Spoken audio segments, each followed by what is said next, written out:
चारों भाई विवाहित हुए, दर्शन आया। श्री जानकी जी सहित सब बहनों की विदाई हुई। अयोध्या में बड़ा उत्सव हुआ। श्री भगवान लौट करके आए हैं अयोध्या में। यहाँ चारों वधुओं का बड़ा स्वागत किया। ग्रह की लक्ष्मी घर की वधु होती है। श्री अवधेश महाराज दशरथ ने तो आज सासों को, तीनों महारानियों को बुलाया और बड़े भाव से अवधेश ने कहा है, मानस में अगर आप स्वाध्याय करें, वधु लरिकनी पर घर आए। घर में जनक महाराज की बेटियां आई हैं, किसी और की बेटी पराए घर में आई है। अवधेश कहते हैं इनको कैसे रखा जाए।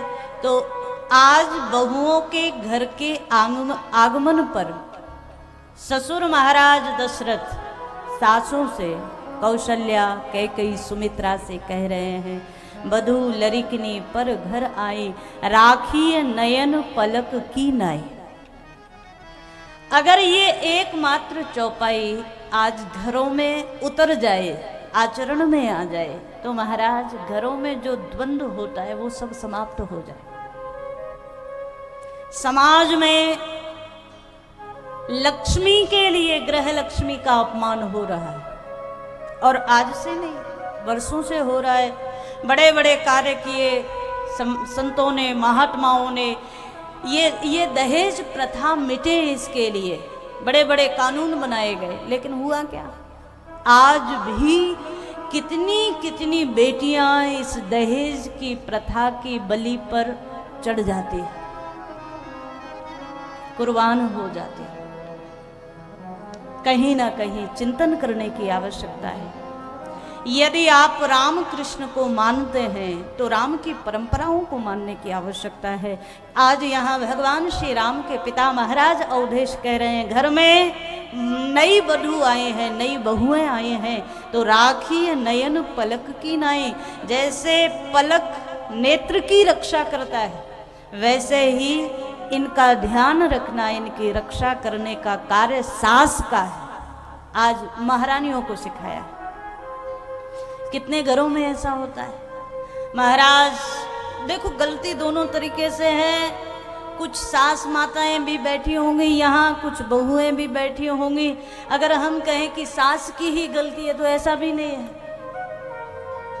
आजकल महाराज जो पढ़ी लिखी और ज़्यादा डिग्रियां लेकर के आ रही हैं, उनके अंदर आज पाश्चात्य जो विकृतियां हैं वो ज़्यादा आ रही हैं और ऐसे में परिवार को बांध कर रखना बड़ा मुश्किल हो गया। कितने उदाहरण आपको दें, आप खुद समाज में देख रहे हो, हम लोग देख रहे हैं। बड़े उत्साह के साथ माता पिता बेटा बेटी का विवाह करते हैं। कितनी आशाएं होती हैं, कितने संकल्प, कितने कितने स्वप्न सजाते हैं माता पिता, बेटा बेटी का विवाह करना। लेकिन कितने शुभ संकल्पों से, कितने परिश्रम से, कितना धन पैसा खर्च करके विवाह के संबंध को संपन्न किया जा रहा है।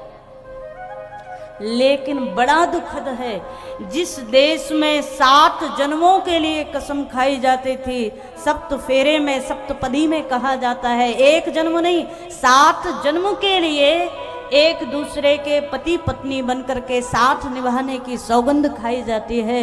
वही रिश्ता आज 7 जन्म तो बड़ा मुश्किल, 6 महीने चलना मुश्किल हो रहा है, साल भर चलना मुश्किल हो रहा है। कभी सोच कर देखो गलती कहाँ हो रही है। निश्चित मानना, बच्चों को उनकी आवश्यकताएं पूरी जरूर करना, लेकिन आवश्यकताओं की पूर्ति के नाते वो कहीं गलत संस्कारों में ना पड़ जाए, ये भी ध्यान देने की जरूरत है। कई घरों में हमने देखा, बुरा मत मानना, लेकिन सच्चाई ये है, बच्चों की आवश्यकताओं को पूरा करते करते उनकी इच्छाओं को पूरा करने लगते हैं और ऐसे में उनको इतना ज़्यादा सुख ऐश्वर्य का भागी बना देते हैं, अभ्यासी बना देते हैं कि वो बेटा बेटी कहीं और जा कर के उस उस वातावरण में अपने आप को समन्वित नहीं कर पाता, एडजस्ट नहीं कर पाता। और ऐसे में महाराज, जिन संबंधों को आप इतने भाव से बना रहे हैं वो संबंध कितना चलेगा भगवान ही जाने, कोई पता नहीं। हम तो बस इतना ही कहें, राम के संस्कार जीवन में आने ही चाहिए। आज 4 वधुएं महाराज अवधेश के घर आई, पूरी अयोध्या में आनंद हो रहा है।